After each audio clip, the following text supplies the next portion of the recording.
there, it's Lori, and my story is, y'all know well, some of you know, I had a colonoscopy on Thursday, and, well, I am who I am. So number one, I have tiny feet, for those of you who do not know. I can wear children's size 4 sometimes, children's size 5 almost always because they're wider. Women's, I usually have to go to a 6 because they're narrower. Anyway, so they handed me these, the special socks, and look what it says. Extra large. Okay, so I'm thinking, oh my gosh, these are going to be gigantic on me. No, they were barely above, they were above ankle socks, but like maybe crew socks level. I'm like, I don't think my husband's foot can fit in there. How can they call this extra large? Camille's husband's foot definitely wouldn't fit in there from what I've heard, because she's making him his own socks. So she's had to figure out the upsizing. Yeah. Why is this labeled extra large? Now, some of you are going, why do you have those? Okay, that's really my story too. First of all, it's hilarious because they say extra large, and to me, they were like almost the appropriate size. Oh. Get that out of there. I was snacking because I had a colonoscopy, so I'm hungry all day. I've been hungry all day.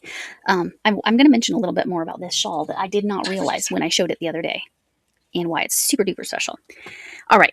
So why did I take these home? So she asked me, I had a whole conversation with her, and she's like, yeah, the extra large, we have people who cannot, they can't even get that to go around the end of their heel because their foot's that long. So kind of funny. But she said, oh, do you want me to just throw those away for you? I said, no. And here's why. Here's what I do with these. I wash them.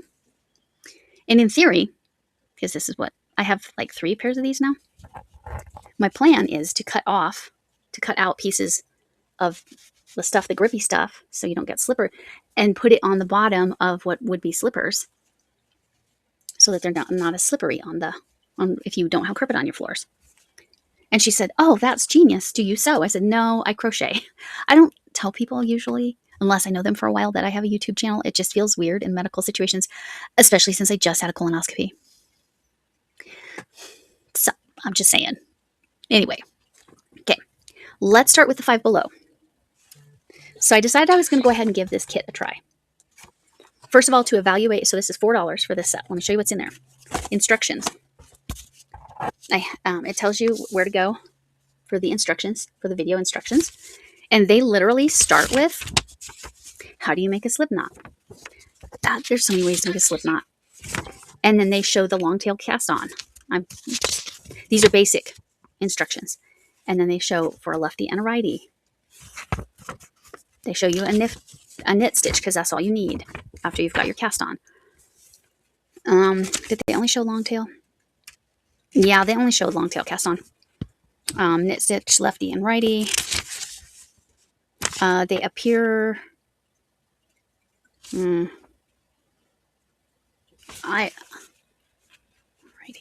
So I think that appears to be continental, right? Because one hand is holding the needles, the other hand is holding the yarn. So continental style. So not the English style. And it's talking about repeating back and forth, use the tip of the working needle, and it's descriptive. It's descriptive in words. Now, Camille, who is in Brazil, said these instructions are basically useless to her. The pictures would be enough, but she wants charts. Valid, because then there's not a translation issue. This is the entirety of the pattern. Okay, so I'm not going to show that for too long. This is the yarn they gave me. This is the needles. Shoot, do I have that tool? I have the little tool somewhere. Hold on a second. Okay, so this is what I was looking for. Let's see what size needles these are. And they weren't awful to work with, but they were slippery. I had to keep my stitches back from the tip. I had to keep them before the tapering, which is not the norm. Okay, looks like it fits through that one. So that, let's say a US 8 or 5 millimeters. Let me make sure it's not it's definitely not the 4.5. And it is too small for the 5.5. So yeah, definitely 8 and 5 millimeter hook or needles. I do believe it says that on the in that little booklet of instructions. But I've been meaning to use that tool. I did get that from Temu. I'll see if I can find a link to share. But yeah, it's got yarn gauge, all that stuff. But it had the knitting, so I could check. And it was truly a size 5. It was fitting right inside there without much room and not like scraping. This appears to be how much yarn I have left. Let me show you. Again, I am a beginner knitter. We're looking at about a month. This is what it's going to look like. I haven't done the parts to do that. But this I did in the span of less than 2 hours. My stitches were definitely a little tighter than their gauge because it's supposed to be it's supposed to be 18 stitches and 4.5 inches wide. Well, let's look on their little paper guide. So on their little paper guide, I'm just past 4 inches. I mean, I can stretch it and get to 4.5, but I did enough rows to get to 5 inches on there. And now it's ready to sew up, and I did a long string based on the descriptions there. So they do let me show you what else is in here. A darning needle, which I'm not using this. Number one, it feels too small. I would say this is probably a DK yarn, maybe a 4-weight. It's a little thin. I guess I can check that gauge. Well, let me finish showing you what's in here. This is the eyes and the nose. The eyes and the mouth, sorry. I know you can't really see it because it's black, but you can see the little white pupils. Anyway, again, this is what it looks like. And the stuffing that I should need. So it had the needles, the darning needle, the eyes and the mouth. Where the heck are the butterfly wings? I know they were in here. Couldn't have buried them too badly. I was using an actual measuring tape because I forgot they had the little measuring thing in there. So they kind of assume you don't have anything. Oh, there it is. There's the wings. And these are felt. Okay, so it has everything you need, in theory. As a beginner knitter, this did not take too long. Is it worth $4? Maybe. To have everything you need, if you're a beginner, for US dollars, if you're a beginner and you have all the parts, and it has instructions and that you can access videos if you truly don't know. Again, I really feel like it needed smaller needles, because that to me, for amigurumi, I wouldn't want it to be this stretchy normally. So I was kind of stretching it this way to get those 18 stitches to be a little wider. I did my best to not make my bind off too tight. That was my best bind off, but my last 2 stitches were kind of bound off too tight. But anyway, that was, like I said, they had you do a long tail cast on with 24 inches. They were specific. That was actually helpful, because then I have this to sew, because there's a couple, you sew with this one and you sew with this one. That's why I made this one long, because I wasn't sure how much I'd need. This says 8 years plus. That's what the 8+ means. It's quite possible if somebody was learning to knit younger that they could do that younger. I wouldn't give it to my 4-year-old granddaughter. Definitely not my 2-year-old grandson, because he would chew on this. It's just the truth. Especially if he was teething. I'm going to put this back in here for the moment. But I just wanted to show, like, is it truly a beginner kit? Yes. And do they give you more than enough yarn? Yes. I should have weighed this yarn. But yeah, they have this videos to learn the basics, and they show you how to sew it up and how they want you to sew the butterfly wings on. Yeah. Oh, shoot. Where are those? Oh, right here. And they have the antenna. These are called chenille sticks now. What do we all call them if you're Gen X or older? Pipe cleaners. They're called chenille sticks now. Because, like, statistically, how many people smoke pipes now? Especially with vaping existing, right? So, chenille sticks. Pipe cleaners. Just for any of you that didn't know that. All right, so that's the kit. My review is $4 is reasonable, especially considering now this is a nice size scrap.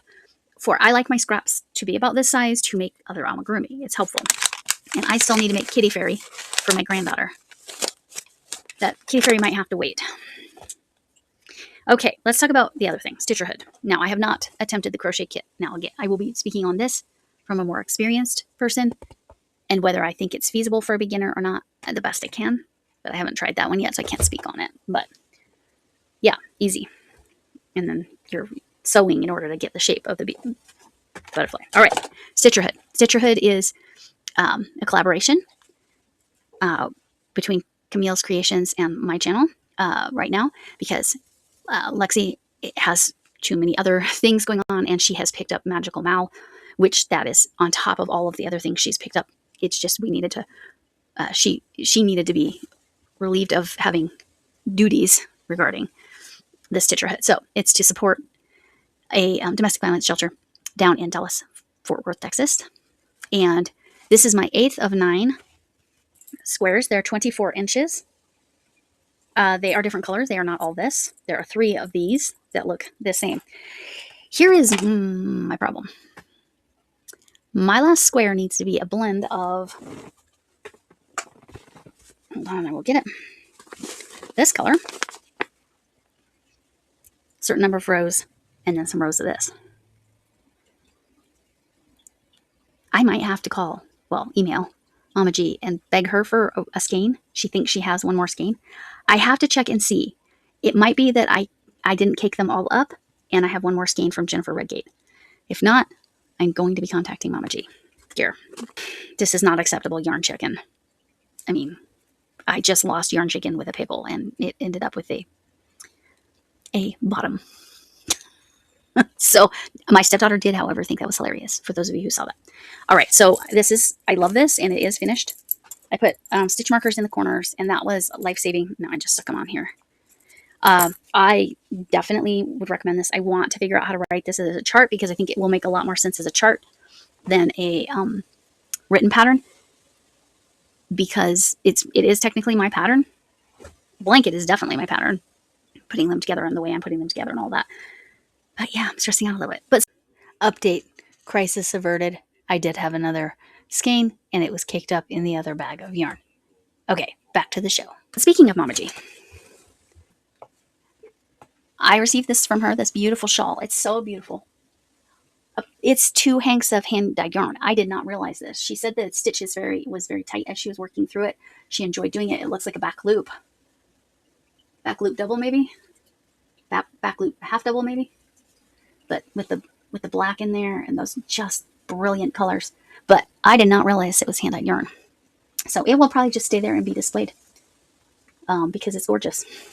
And so there you go. Pride all the time. Rainbow pride. All right. So that's where I'm at. I finished this. I finished the first half of the teddy bear.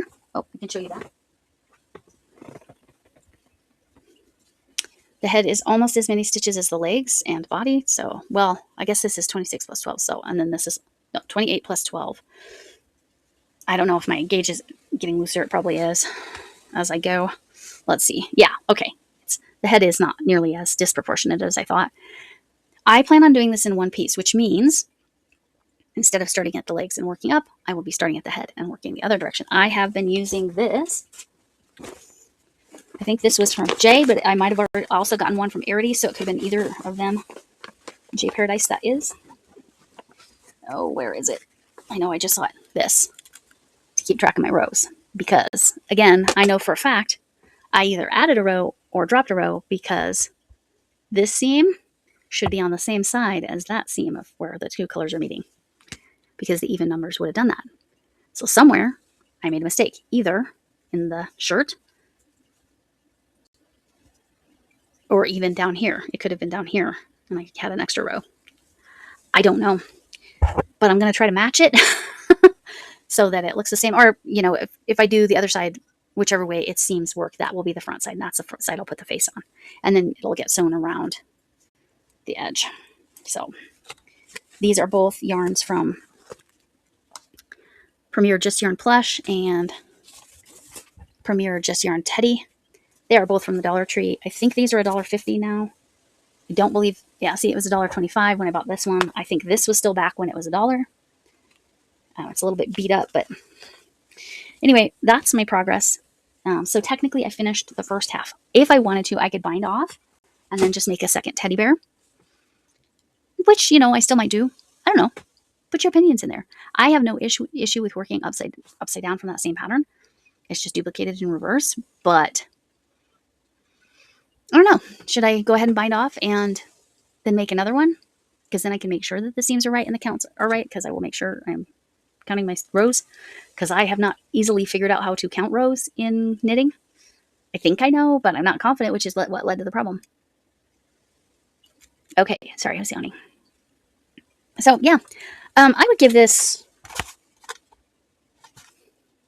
a B plus or an A minus. Cost to value, maybe that's a B or some B minus, but actual like though the instructions are pretty bare bones, they give you so much access to instruction that it's good. Now, compared to finding the pattern on a Dollar Tree version, let me just say you get what you pay for. This was $4. That was $1.50 or $1.25. This is worth more because of the instructions and that you have videos you can watch if you need to. But yeah, I'm ready for next steps on that. We'll see where that gets us to. Where did I put the hat? I just had the hat. I just had my hat. Oh, it's all the way over there. We're going to have to do it without the hat, but we'll put on the glasses. And I still haven't found her ear. All right. Thanks for coming in. Can I get an amen? Hugs from Mima Potato Head. She's a good listener, even though she only has one ear. Hugs from me. Whatever kind of hug you need, even if it's a hug from a distance. And please remember, you matter and kindness matters. I really hope to see you again